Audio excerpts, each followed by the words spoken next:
Hello everyone, welcome to Disha academy. ഇക്കഴിഞ്ഞ December 2-നും December 13-നും ഇടയിൽ നടന്ന നമ്മുടെ റെയിൽവേ പ്രൊട്ടക്ഷൻ ഫോഴ്സിന്റെ RPF SAയുടെ എക്സാമിനേഷൻ, സബ് ഇൻസ്പെക്ടറിന്റെ എക്സാമിനേഷന്റെ ആൻസർ കീ റിലീസ് ചെയ്യുന്ന ഒരു നോട്ടിഫിക്കേഷൻ ആണ് ഇപ്പൊ എന്ത് ചെയ്തിട്ടുണ്ട്, റെയിൽവേ പബ്ലിഷ് ചെയ്തിരിക്കുന്നത്. അപ്പൊ റെയിൽവേയുടെ RRBയുടെ സൈറ്റിൽ വന്നതാണ്, RRBയുടെ റിക്രൂട്ട്മെന്റ് സൈറ്റിൽ വന്നിട്ടുള്ളത് സബ് ഇൻസ്പെക്ടറിന്റെ റെസ്പോൺസ് ഷീറ്റ് പ്ലസ് നിങ്ങളുടെ ആൻസർ കീ എന്നുള്ള രീതിയിലും അതുപോലെ തന്നെ റേസിംഗ് ഓഫ് ഒബ്ജെക്ഷൻ റേസ് ചെയ്യാനുള്ള ഒരു കോളവും കൂടെ അവർ എന്ത് ചെയ്തിട്ടുണ്ട്, ഓപ്പൺ ആക്കിയിട്ട് ഉണ്ടെന്നുള്ള ഒരു കാര്യമാണ് ഈ ഒരു നോട്ടീസ് വഴി അവർ എന്ത് ചെയ്യുന്നത്, നിങ്ങളെ അറിയിക്കുന്നത്. അപ്പൊ നിങ്ങൾ ശ്രദ്ധിക്കുക, 2-നും 13-നും ഇടയിൽ നടന്ന RPF SA അറ്റൻഡ് ചെയ്തവരാണ് നിങ്ങളെങ്കിൽ നിങ്ങൾക്കുള്ള ആൻസർ കീ റിലീസ് ചെയ്തിട്ടുണ്ട്. പക്ഷെ അത് എന്ന് മുതൽ ആക്റ്റീവ് ആവുമോ എന്ന് ചോദിച്ചു കഴിഞ്ഞാൽ 17-12-2024, അതായത് ഇന്ന് വൈകിട്ട് 6 മണി മുതലാണ്, 18 മണി തൊട്ടാണ് എന്ത് ചെയ്യുന്നത്, ഈ ഒരു ലിങ്ക് ആക്റ്റീവ് ആവുന്നതാണ്. ഇപ്പൊ ഒരുപാടിടത്ത് ചിലപ്പോൾ ടെലഗ്രാമിൽ തന്നെ പലയിടത്തും ലിങ്ക് ഇപ്പൊ എന്ത് ചെയ്യുന്നുണ്ട്, സർക്കുലേറ്റ് ചെയ്ത് പോകുന്നുണ്ട്. ഈ നോട്ടീസ് നിങ്ങൾ എല്ലാവരും കണ്ടു കാണും. പക്ഷെ നിങ്ങളുടെ ആൻസർ കീ എപ്പോഴാണ് നിങ്ങളുടെ കയ്യിൽ ആക്റ്റീവായി കിട്ടുന്നതെന്ന് ചോദിച്ചു കഴിഞ്ഞാൽ അത്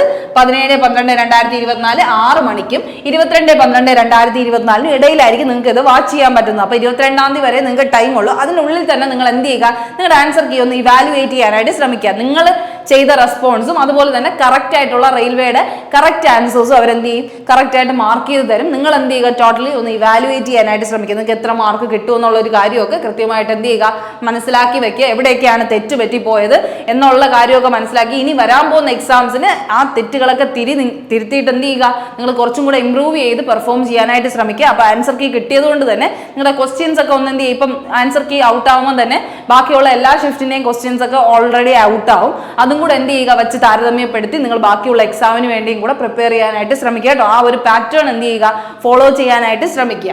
അത് മാത്രമല്ല, ഇനി ടൈം ഷെഡ്യൂളിന്റെ കാര്യം തന്നെയാണ് എടുത്തു പറഞ്ഞിരിക്കുന്നത്. നിങ്ങളുടെ ക്വസ്റ്റ്യൻ പേപ്പറും റെസ്പോൺസ് കീയും ഒബ്ജെക്ഷൻ റേസ് ചെയ്യാനുള്ള ടൈം എന്ന് പറയുന്നത് എപ്പോഴാണ്, 17-നും 22-നും ഇടയ്ക്കാണെന്നുള്ളൊരു കാര്യം ആലോചിക്കുക. നിങ്ങൾക്ക് ഇപ്പൊ ഇതിൽ ആൻസർ കീയിൽ നിങ്ങൾ ചെയ്തത് എന്തെങ്കിലും ശരിയായി, പക്ഷെ അവർ നിങ്ങൾ ചെയ്ത ആൻസർ ആണ് ശരി, പക്ഷെ അവർ തന്നിരിക്കുന്ന തെറ്റാണെന്ന് തോന്നുന്നുണ്ടെങ്കിൽ അതിന് അഗെയിൻസ്റ്റ് നിങ്ങൾക്ക് ഒബ്ജെക്ഷൻ റേസ് ചെയ്യണമെങ്കിൽ നിങ്ങൾക്ക് എന്ത് ചെയ്യാം, റേസ് ചെയ്യാൻ പറ്റും. അതെന്തിനാ, 17-നും 22-നും ഇടയിലാണ് നിങ്ങൾക്ക് അത് ചെയ്യാൻ പറ്റുന്ന ടൈം എന്ന് പറയുന്നത്. അതിന്റെ ഫീസ് ഇവിടെ കൊടുത്തിട്ടുണ്ട്, 50 രൂപയാണ് നിങ്ങൾക്ക് ആ ഒരു ഒബ്ജെക്ഷൻ റേസ് ചെയ്യാനുള്ള ഫീസ് എന്ന് പറയുന്നത്. അതെന്ത് ചെയ്യും, നിങ്ങൾക്ക് റീഫണ്ട് ആയിട്ട് വരും കേട്ടോ. അതിപ്പം നിങ്ങൾ ഒബ്ജക്ട് ചെയ്തത് എന്താണ് ശരിയാണെങ്കിൽ അതിനെന്ത് ചെയ്യും, നിങ്ങൾക്ക് റീഫണ്ടും അവൈലബിൾ ആണെന്നുള്ളൊരു കാര്യമാണ് പറയുന്നത്. പേയ്മെന്റ് എന്താണ്, ഓൺലൈൻ പേയ്മെന്റ് ആണ്. അപ്പൊ പ്രൊസീജിയർ എന്ന് പറഞ്ഞാൽ നിങ്ങൾ എന്ത് ചെയ്യുക, നിങ്ങൾക്ക് എന്തെങ്കിലും ഒബ്ജെക്ഷൻ ഉണ്ടെങ്കിൽ അത് കൃത്യമായ രീതിയിൽ തന്നെ എന്ത് ചെയ്യുക, അവിടെ തന്നെ ഒബ്ജെക്ഷൻ കോളം എന്ന് പറഞ്ഞു വരും. അപ്പൊ അതിൽ നിങ്ങൾ കയറി ഈ ഒരു ടൈമിനുള്ളിൽ തന്നെ അപ്ലൈ ചെയ്ത് കഴിഞ്ഞാൽ നിങ്ങൾക്ക് അതിന്റെ കൃത്യമായിട്ടുള്ള കാര്യങ്ങൾ അവരെന്ത് ചെയ്യും, കറസ്പോണ്ടൻസ് അവർ അയക്കുക തന്നെ ചെയ്യും കേട്ടോ. ആ ഡിസിഷൻ എടുത്തിട്ട് അവർ ഉടനെ തന്നെ നിങ്ങളെ അറിയിക്കുകയും ചെയ്യും. നിങ്ങളുടെ മെയിൽ വഴിയോ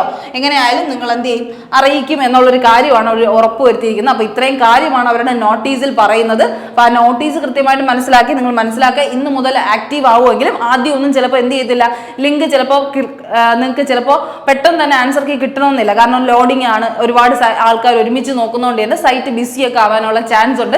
എന്തായാലും 22-ന് മുന്നേ നിങ്ങൾ നോക്കണം എന്നുള്ളൊരു കാര്യം ശ്രദ്ധിക്കുക. പെട്ടെന്ന് തന്നെ നോക്കിയാൽ അത്രയും നിങ്ങൾക്ക് അത്രയും യൂസ്ഫുൾ, നിങ്ങൾക്ക് ഒരു റിലാക്സേഷൻ കിട്ടും. അപ്പൊ എന്തായാലും ധൈര്യമായിട്ട് ആൻസർ കീ വാച്ച് ചെയ്യുക. കാരണം ഒരു ടൈമിനുള്ളിൽ തന്നെ, ഇത്രയും ടൈമിനുള്ളിൽ തന്നെ നിങ്ങൾക്ക് എന്തായാലും ആൻസർ കീ വാച്ച് ചെയ്യാനായിട്ട് പറ്റും കേട്ടോ. അപ്പോൾ അതിന്റെ കാര്യത്തിലൊന്നും ടെൻഷൻ ആവാതെ ഇനിയുള്ള എക്സാംസിന് കൃത്യമായ രീതിയിൽ കുറച്ചും കൂടെ ബൂസ്റ്റപ്പ് ചെയ്ത് നിങ്ങൾ എന്ത് ചെയ്യുക, പഠിക്കാനായിട്ട് ശ്രമിക്കുക. പാറ്റേൺസ് ഒക്കെ മനസ്സിലാക്കുക. ALPയുടെയും RPFന്റെ ഒക്കെ ആൻസർ കീ ഔട്ട് ആയിട്ടുണ്ട്, അതും കൂടെ വെച്ച് എന്ത് ചെയ്യുക, പഠിക്കാനായിട്ട് ശ്രമിക്കുക കേട്ടോ. അപ്പോൾ എല്ലാവർക്കും all the best. Thank you.